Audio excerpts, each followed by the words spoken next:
first week in Advent is the week of hope.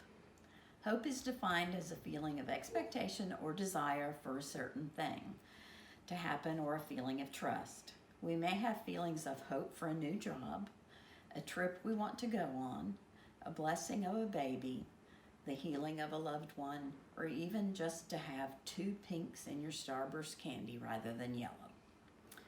We have an expectation or desire for particular things or events to happen in our lives.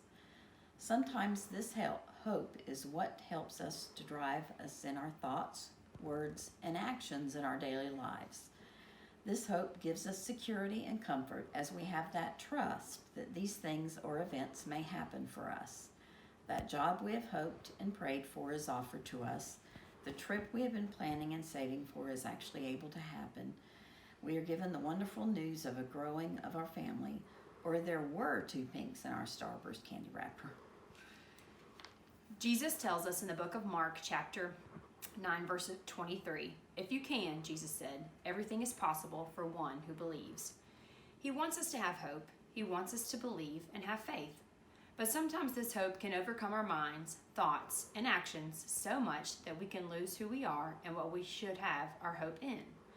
The prophet Isaiah reminds us in chapter 40, verse 31, that our hope should be in Jesus. "But those who hope in the Lord will renew their strength.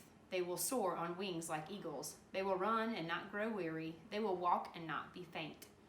The feeling of hope should be put in the Lord, and we trust that He knows what is best for us and will provide what we need when we need it. So we are reminded to have this hope, but also to set your minds on things that are above, not on things that are on earth.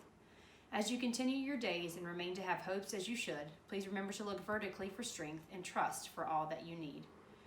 Hebrews 10, verse 23 in the New Living Version says, "Let us hold unswervingly to the hope we profess, for He who promised is faithful."